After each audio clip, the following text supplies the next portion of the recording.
নমস্কাৰ। ইতিমধ্যে আমাৰ নাৰায়ণপুৰত অবিৰত ভাগৱত পাঠ অনুষ্ঠানটি চলি আছে। এই 9দিনীয়া কাৰ্যসূচী, এই কাৰ্যসূচীৰ লগত সংগতি ৰাখি এখনি স্মৃতি গ্ৰন্থ প্ৰকাশ কৰিছে শংকৰজ্যোতি নামেৰে। গতিকে এই স্মৃতি গ্ৰন্থখনি যোৱাকালি আমাৰ উন্মোচন হ'ল। উন্মোচন কৰিলে আমাৰ যুৱ নেতা ইতিমধ্যে আপোনালোকে জানে যথেষ্টখিনি ৰাইজ উপস্থিত আছিলে। সূৰ্যদিহিঙীয়া মহাশয় তেখেতে বৰ সুন্দৰ ভাষণেৰে আমাৰ যুৱসকলক এই স্মৃতিগ্ৰন্থখনৰ ওপৰত যুৱসকলক শলাগ লৈছে। আৰু আমিও ভাবিছোঁ আমাৰ এই বৃহত্তৰ অঞ্চলত আমাৰ এই যুৱসকলে যি কাৰ্যসূচী হাতত লৈছে, এই কাৰ্যসূচী যদি আমাৰ ফলপ্ৰসূ হয় তেন্তে নিশ্চয় আমি এই আধ্যাত্মিক দিশৰ ওপৰত যথেষ্টখিনি আগবাঢ়ি যাব পাৰিম। আৰু লগতে এই শেষৰ দিনা আমাৰ উদয়ন যুৱ সংঘই এভাগী নাট প্ৰদৰ্শন কৰিবলৈ লৈছে। এই নাটভাগী যাতে সকলো ৰাইজে আহি উপভোগ কৰে তাৰ বাবে আমি সকলোকে আহ্বান জনাইছোঁ, আমন্ত্ৰণ জনাইছোঁ। হ'ব, ধন্যবাদ। এই প্ৰশ্নটো উত্তৰ দিবলৈ যাওঁতে আমি অকণমান আগবাঢ়ি যাব লাগিব। এতিয়া প্ৰথম কথা হ'ল, আমাৰ এই গাঁওখন 1950 চনতে চৰকাৰীভাৱে আমন্ত্ৰণ পায় এই নাৰায়ণপুৰ গাঁও নামেৰে নামাকৰণ কৰি এতিয়ালৈকে আমি ইয়াত সকলোৱে মিলা প্ৰীতিৰে বাস কৰি আছোঁ। আৰু এই নামঘৰতেই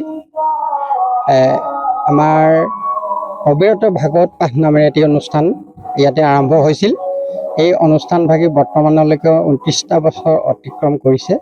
আৰু লগতে আমাৰ এই নামঘৰভাগিয়ে 50টা বছৰ অতিক্ৰম কৰি এই সোণালী বৰ্ষত আমি উপস্থিত হৈছোঁ। তাৰ লগত সংগতি ৰাখিয়েই আমাৰ যোৱাকালি আমি সোণালী জয়ন্তীৰ এটা দিন হিচাপে লৈ তাত প্ৰথম আমি পতাকা পৰিৱেশ নিকাকৰণ, তাৰপিছত পতাকা উত্তোলন, তাৰ পাছতে বৃক্ষৰোপণ, তাৰ পাছত আমাৰ আহিছে ছাত্ৰ ছাত্ৰীৰ মাজত চিত্ৰাংকন আৰু ৰচনা প্ৰতিযোগিতা, তাৰ পাছতে আমাৰ নাম প্ৰসংগ হৈছে। নাম প্ৰসংগৰ পাছতে এখন ধৰ্মালোচনী সভা ইয়াত আহ্বান কৰা হ'ল। ধৰ্মালোচনী সভাৰ মূল উদ্দেশ্যটো আছিল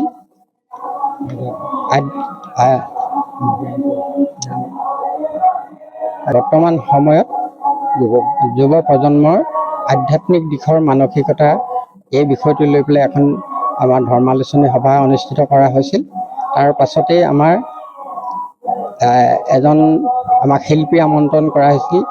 তেখেতে দিহানাম প্ৰতিযোগিতাৰে যোৱাকালিৰ দিনটো সামৰণি মাৰে।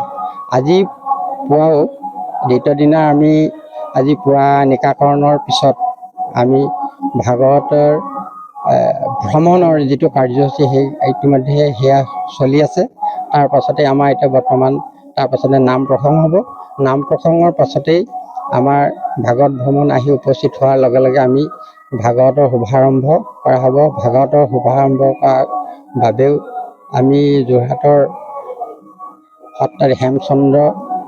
কটেৰী সত্ৰৰ সত্ৰাধিকাৰ হেমচন্দ্ৰদেৱক তেখেতক মাতি তেখেত আহি উপস্থিত ইতিমধ্যে হৈছে।